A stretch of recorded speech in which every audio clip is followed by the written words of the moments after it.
So shattering and avalanching on the snow crust, such heaps of broken glass to sweep away. So this ice which has been deposited on the trees, on the top of trees, it comes down as the temperature rises because it is a sunny morning. So the temperature rises and this ice, it breaks and it comes down, shattering and avalanching, which I have already explained. The avalanching means sliding of the snow along with rocks and all these things coming down. But rocks are not there on top of trees. So here it is sliding of large pieces of snow from the treetops. Such heaps of broken glass to sweep away. So now that ice which has been deposited, now that will have to be swept away, right? So that will have to be cleaned and swept away. You would think the inner dome of heaven had fallen, and it seems, right? Again, there is a comparison. The ice which has been deposited, it looks like crystal, right? So that huge pieces of ice, they look like crystals, and it seems as if the inner, because it is coming from the top. So the poet's imagination is that the inner dome of heaven, it had broken and the pieces of glass, they have fallen. The glass which was used to make the inner dome of heaven, that have come down. You know what is a dome? It's a rounded ceiling, right? The like on Taj Mahal, you might see a dome, that circular round ceiling. That is a dome. So the glass from the inner dome of heaven has fallen. It seems like this to the poem. So this is the comparison. They are dragged to the withered brackens by the moon. Bracken is fern, right? Ferns are plants with flowers. They are a type of plants without flowers. So bracken means fern trees. They are dragged to the withered. Withered means dried up, right? So dried fern trees. So ferns are plants which don't which are not very tall. They don't have great height, right? So they are dragged, means these branches, because of the load of the snow on them for a long period of time, what happens, these branches of the birch trees, they bend. Drag means they are pulled towards the fern trees. There are tall birches and then there are shorter fern trees growing there, and these branches, they are pulled down to reach the fern trees. Withered bracken by the load. So by the load, what load? By the load of the snow on them, these branches of the birch trees, they bend, they are dragged towards the fern trees which are growing near them by the load, and they seem not to break. See, they only bend, they don't break. Right? The branches, they just bend because of the load of snow on them, but they don't break. Though once they are bowed so low for long, they never rise themselves. And because of so much load on them, and because of the fact that they have been bent for such a long period of time, they are not able to correct themselves, or they are not able to correct their posture, and they remain bent like this. I've taken a picture of the bent birch tree, and they remain for years and years. They remain like this, right? They are never able to correct themselves. Birches are not very common here, but in the European countries, they are a very popular type. So you can see in the picture, this bent birch tree. Right? Here also. So because of the load of ice on them, they bend, and then the fern trees which are growing near them, they reach the fern trees. So low for long, and because they have been bent with so much load on them for a long period of time, they are never able to right themselves. Right themselves means correct their posture. They are never able to come back to their original shape and posture. You may see their trunks arching in the woods. And if you go to the woods where there are a lot of trees, you will see them arching. Arching means curve, right? So like this is an arched birch tree, right? So you will see their trunks arching in the woods. In the forest, if you go, you will see the birch trees arching there years afterwards. So because they are never able to come back to their original position. They are never able to right themselves. So for years and years, for the upcoming years, they will remain like this. They will remain bent, because this is a kind of a permanent damage which has been caused to the birch tree. They will never be able to rectify it. So years afterwards, trailing their leaves on the ground. Now see, there is a simile used here, like the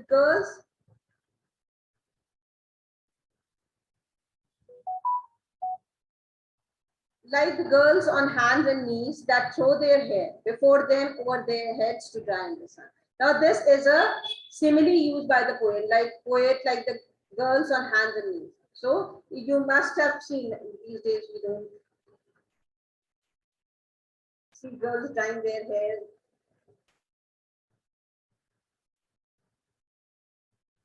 Like this, somewhat sitting in this posture, right? At times the girls, they bring all their hair in front to dry them after washing them. So this simile has been used by these branches, these leaves which grow on the bent branches. If the branches will be bent like this, the branches of the trees will be bent like this, and the new leaves, they grow, what will happen? They will hang towards the ground. You can see here the leaves, they are hanging towards the ground because of gravity, right? So they appear to be like this.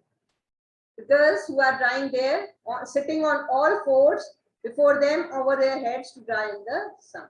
Knees, hands and knees. So she is not sitting on hands and knees, she is sitting properly. But the girls who are sitting on their hands and knees and throwing their hair before them over their head, she has thrown her hair before her over her head to dry in the sun.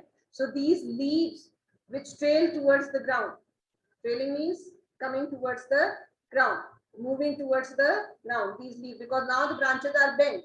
So the leaves will be seen hanging towards the ground from the branches. So that image of the leaves hanging towards the ground of the birch tree has been compared to the girls drying their hair in the sun, bringing their hair in front of their head and then drying in the sun. But I was going to say that when truth broken. So the poet says that I wanted to say something else, but what happened? I realized the truth. The reality broke in with all her matter of fact about this system. So he wanted to think something else, right? He wanted to imagine something else. He wishfully wanted to imagine something else, but then what happened? Because now he was a grown up, he was an educated man. So he wanted to imagine that some boy has bent these birch trees. But then he realized that no, this is not the job of this is not the work of any boy who is a swinger of birches. Any swinger of birches cannot cause permanent damage to these trees, cannot make these trees to bend permanently. So that is the true, that is the imagination. The poet's imagination. The poet wanted to imagine this, but then what happened? The truth broke in. He realized the reality with all her matter of fact about the ice storm. So all this knowledge about the ice storm came into his head, and he knows the reality. So he wanted to imagine about the boy bending these birch trees, but then he realized the reality.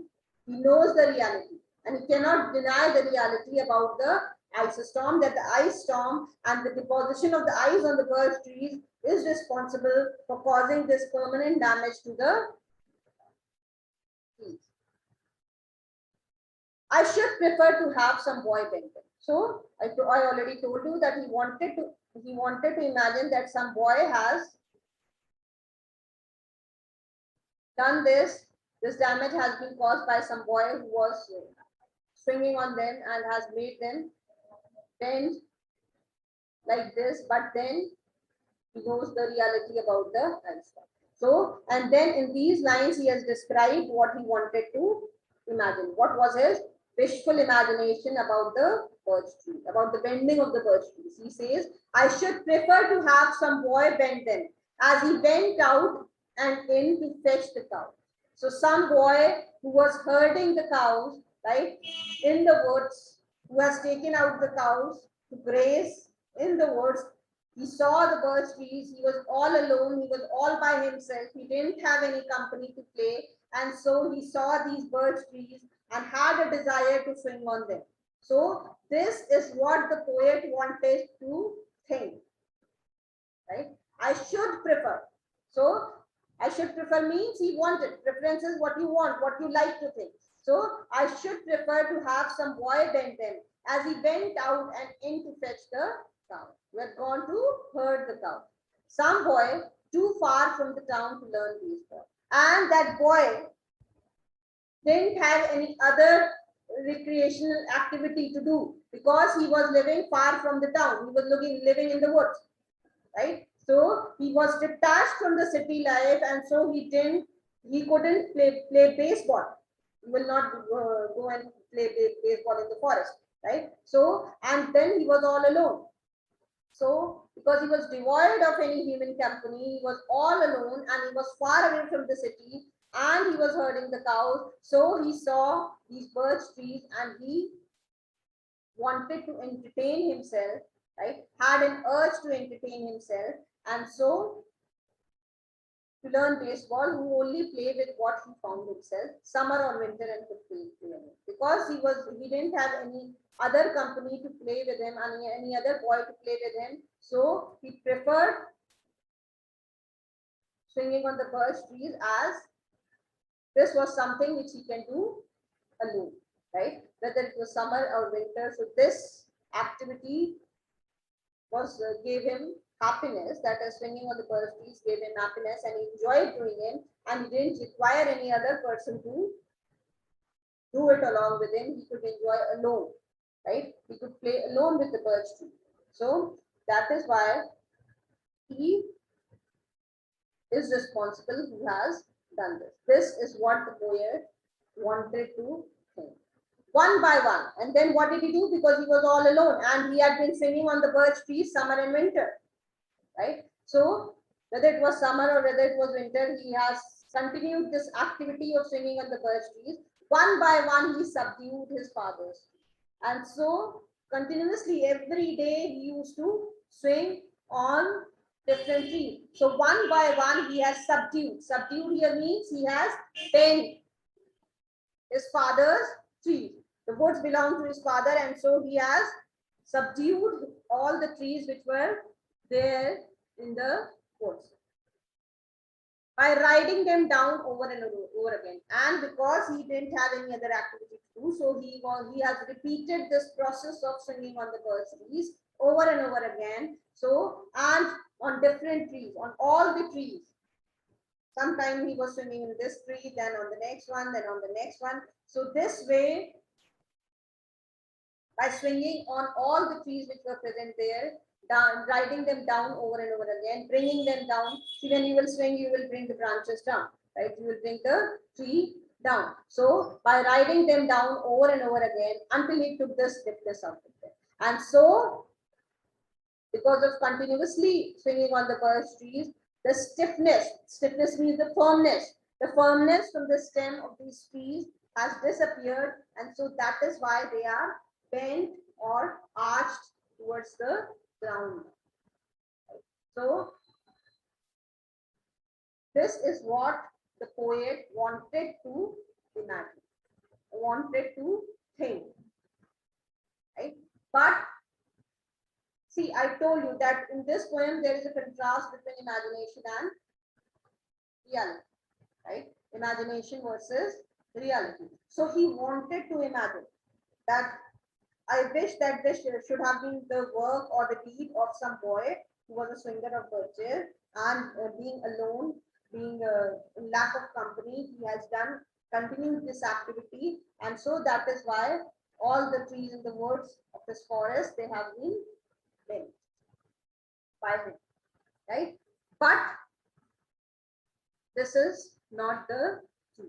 This is the poet's imagination for him to come, and not one but hung limb. So now all the trees they are hanging limb. Limb means lacking stiffness, right?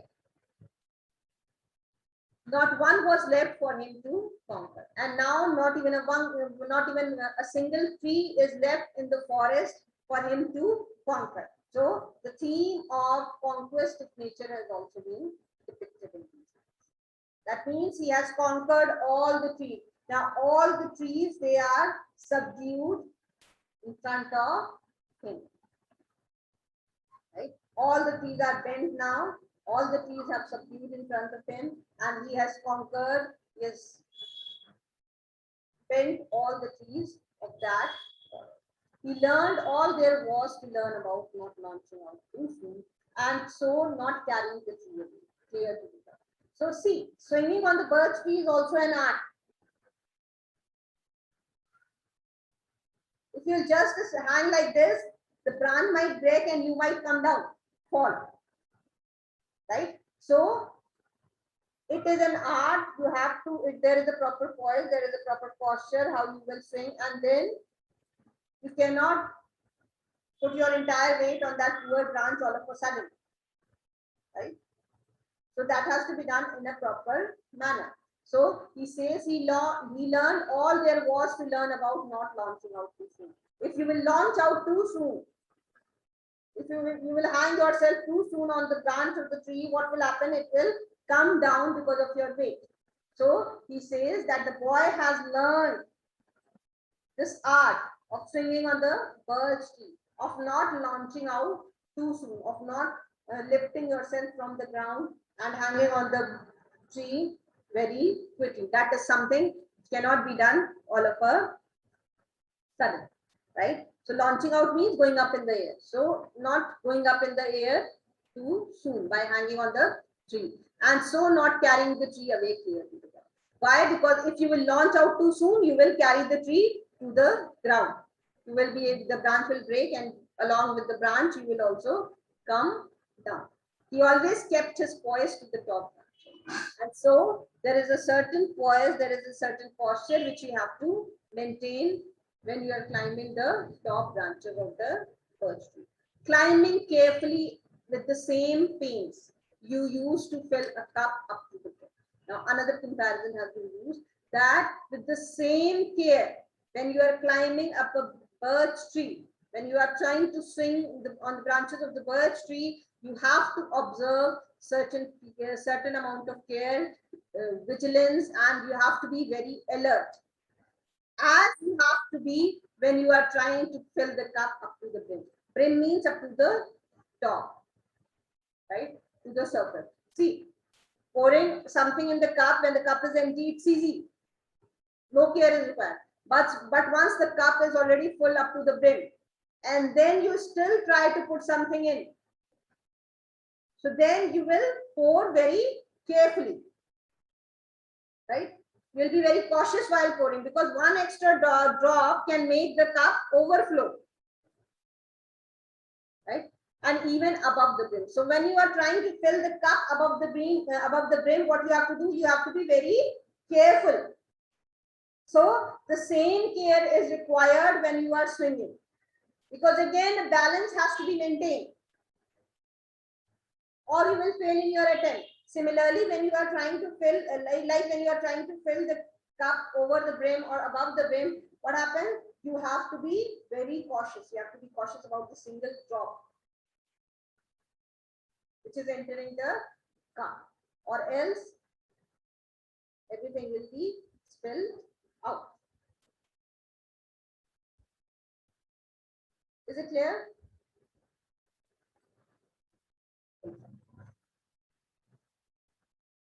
So then he flung outward his feet, and once he catches hold of the tree, he maintains a certain poise, a certain posture. He has to come in a certain posture, and then he has to flung outward, right? He has to throw his body outward, feet first.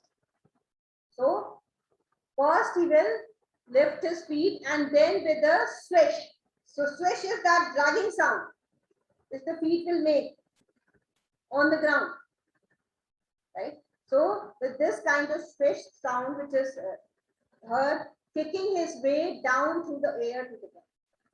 Then he will kick towards the ground, and then he will be able to lift his body in the air, kicking his way down through the air to the ground.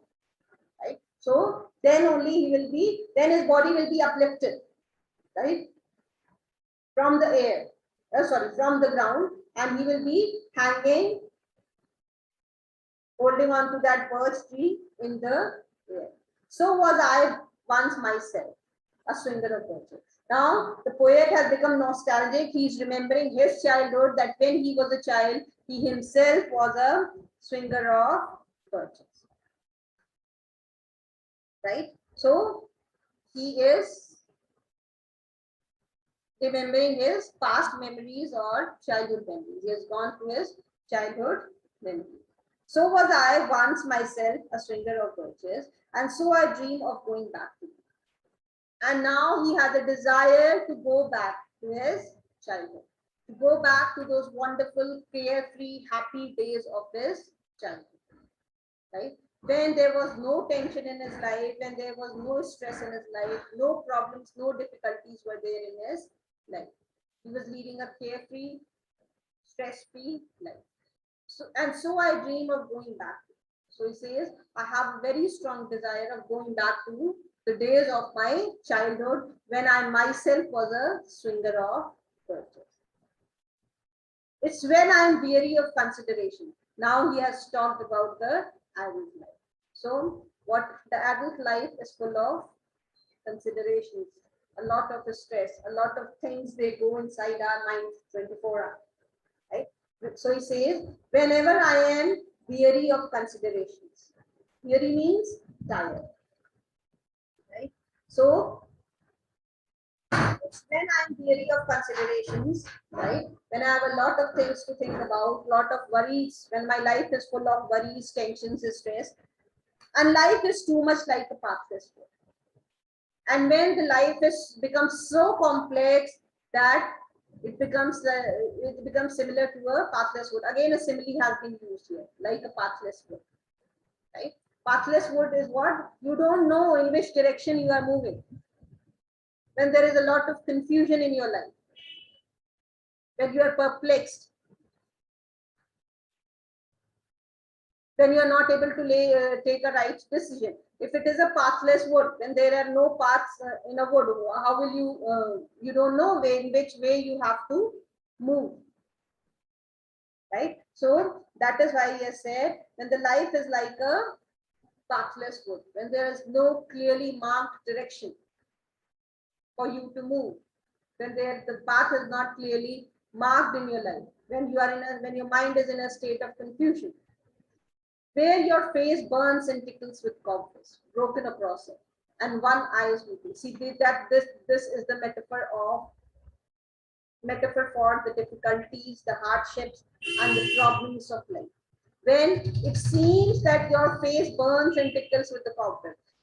What happens if you enter a room which has been locked for a long period of time, and then what will happen? You open the door and there will be many cobwebs which will come to your face. So what happens? That you feel that tickling sensation, and it is very irritating and uncomfortable. Right? So he says that your face burns and tickles with the cobweb. So again, when you are facing all these hardships, when your life becomes uncomfortable, full of tension, full of problems, full of difficulties, hardship, broken across it. So and it seems like the cobwebs, they are breaking on your face, right? You feel irritated. And one eye is weeping from a twig having lashed across it. And it seems that one eye, tears are coming from one eye. Your one single eye is weeping, having lashed across it. And why is it weeping? Because something has gone inside your eye. See, when you cry because of some inner pain, then you cry from both your eyes. But when something goes inside one eye, so that one eye, it seems that one eye is only weeping because you have been hurt. In this cruel, harsh world, something has hurt you. Having lashed across it, Okay. So you have been hit, attacked. Lash means you have been attacked, you have been hit by something on one eye, and it is weeping. So again, you can say a metaphor for the failures and the problems of life. From a twig having lash.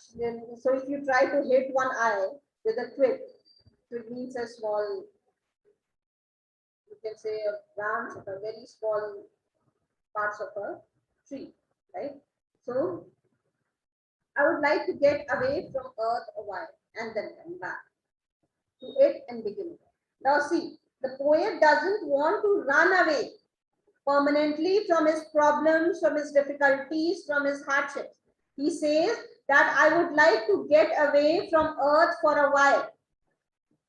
So for a while means he wants to feel rejuvenated. He wants to go to that imaginative world where there is happiness, where there is peace, where he can go and relax for some time and then come back to it. And then after relaxing in that imaginative world, right, in that peaceful world for some time, he wants to come back and begin over and again start with the problems,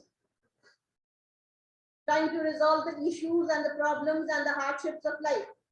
So the poet is not an escapist. He doesn't want permanent escape from this, from his problems and his difficulties in life, right? He just wants a temporary escape so that he can go and he can relax, feel fresh, and then again come back to face the problems again.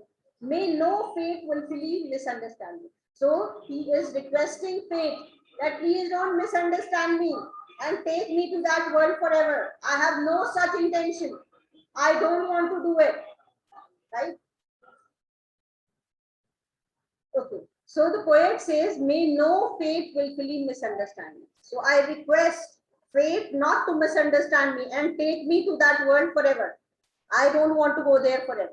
So he's making this fact very clear to fate that please, to the goddess of fate or to whoever is responsible for the destiny, that please don't misunderstand me and take me to that world forever. I don't want to go there forever. And half grant what I wish, right? So please don't misunderstand me and grant only half of my wish, that is taking there and not bringing me back. He wants to come back to the earth. That is why the poet has used this comparison of swinging on the birch tree, because once you swing on a birch tree, you move into the air for some time. You enjoy, that is an ecstatic feeling. You are very happy when you are lifted from the air. The boy who swings on a birch tree, he actually enjoys it. He is very happy when he is swinging. But then ultimately he has to land his feet to the ground. He has to come back to the ground. He cannot go on swinging forever and ever. Right? So that is why the poet says that half grant what I wish. So please don't grant half my wish and snatch me away not to return. And snatch me away not to return means and take me away from this earth and not send me back to it again. I don't want that. So please don't do it. You take me away from this earth for some time, and when I'm relaxed, when I'm rejuvenated, you send me back to this earth. Earth's the right place to love. Why? Because earth is the right place to love. Love is an emotion which can be found only on this planet. No matter how wonderful things are at other places, but this emotion, this greatest thing, which is making the world go round, that love, will not be found anywhere else. I don't know where it's likely to take us. He says, I don't have any idea that there is any other place which is better than Earth. So I don't know where it's likely to go better. So he says that I really don't think there is any other place which is better than the earth to go. So that is why I want to come back to this earth, because this is the right place for love. I'd like to go by climbing a birch tree and climb black branches up a snow white trunk towards heaven. So he says that I have a desire. I have a desire of becoming a swinger of birches again. And so I would like to go back to my childhood and get an opportunity of climbing the birch tree again and climb black branches up a snow white trunk. So the trunk is white in color and the branches, they are become black. So he says the branches, the black branches up a snow white trunk. So the trunk is white, the birch tree's trunk is white and its branches, they have become black. I want to climb that tree towards heaven till the tree could bear no more. So see, he says that he has a desire to go towards heaven, but he doesn't have a desire to reach heaven. He has a desire to see heaven,